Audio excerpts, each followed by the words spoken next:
Let's pivot to March Madness. We're down to the final 16, or the Sweet 16, I should say. Games tipping off today. But I want to talk about the athletes themselves, because this is the first March Madness where athletes have been able to earn money on the back of their name, image, and likeness. There's some interesting data that points to who can command the most value. Is that the way to put it, Josh? Because interesting to me that female athletes outnumbered the male basketball players. Yeah, Chico. So what we're showing on the screen here is Paige Beckers from UConn. If anyone follows women's basketball players, she's probably inarguably the best player in the country. She has a big social media following. So it's how much money she could make off a post, essentially. If a brand wanted to partner with her, how much she could charge to make a TikTok or an Instagram post or whatever your social media of choice is there. And so it is interesting to see two women at the top of that list. And I think it's worth noting that we've had studies before that come out that see women's athletes, their followers are actually more engaged, and it's kind of a more direct market. So I think we're starting to see that play out a little bit in the NIL space as well. And we've seen some fun ones too.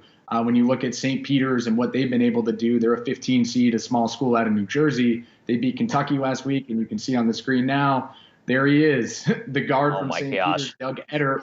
He partnered with Buffalo Wild Wings. He's got T-shirts out. That's something that we've been following with the NIL spaces. It's about taking advantage of that viral moment. One source told me last week these kids could make up to six figures if they play this thing right, which is pretty crazy to think. How much did he get paid for that post, you think? Look at that guy. I don't know. Those numbers didn't come out. He couldn't have gotten paid that much, I don't think, because he wasn't famous until last week, right? His followers aren't that big yet, but it's hard to tell.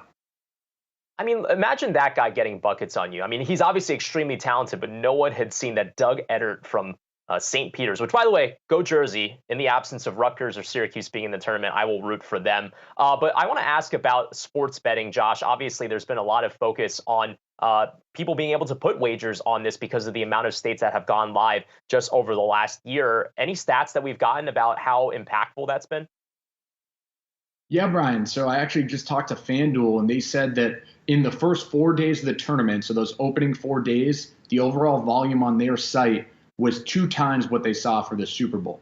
Now, obviously, when we're talking March Madness, we're talking more games. But still, 2 times the Super Bowl is a lot of bets. And I think we're going to see that that's probably going to play out when we get to look at the handles. I know New York State's handle will be out tomorrow.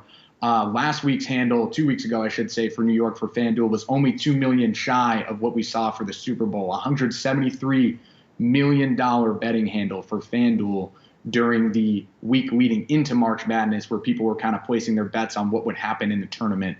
To get back to St. Peter's, because they've been the favorite on a lot of the apps this week, there's one bettor that, get this, bet $1,000 he could win or she could win $501,000 if St. Peter's is to win the national championship. I think those are pretty long odds. I don't have them in my Final Four. I'm sure either. Yeah, but that'd be a pretty payday. I mean, that would be pure luck, right? If they won all, I'm not talking about the team. I'm saying if you bet on St. Peter's to win it all. Nobody expected that before. But before we go, look at your brackets. I did not fill one out this year. I don't usually fill one out when I have a team. Well, it's a good thing you didn't, because you would have had USC going all the way. You would have had USC. I know, it's painful. No, I would not. For the record, I was not expecting that. I did not expect them to get bounced in the first round. But we're looking at Brian's picks. Baylor's out, but you got 3 teams left. No, three out of 4. That's not bad. I mean, but these are boring picks, though. You know, these are all the 1 seeds. I have Gonzaga winning it all. I think ultimately the stats will bear themselves out, but you know, I know some people got upsets. I don't know, Josh, what does your bracket look like? Yeah, I mean, I still got Arkansas hanging on, UCLA and Arizona. I have Arizona winning. Brian, I know you commented that, you know, I had Iowa, which is not great, but my bracket, I'll look smart if they make the Final Four, because there's a couple of 4 seeds in there. So I'll look like I knew what I was talking about if they make it. If not, we won't show it on air again. Sounds like a good deal, right? It's a little bit of a bold pick, although yeah, the UCLA is. I know you're about to comment on UCLA, aren't you? I'm not going to go there. Even during the regular season, I said they were a better team, even in the Pac-12. I was just going to say, I think everybody's rooting for the Peacocks at this point, right? If your bracket is busted, you want the lowest seed to try and make it out of Sweet 16 into the Elite 8.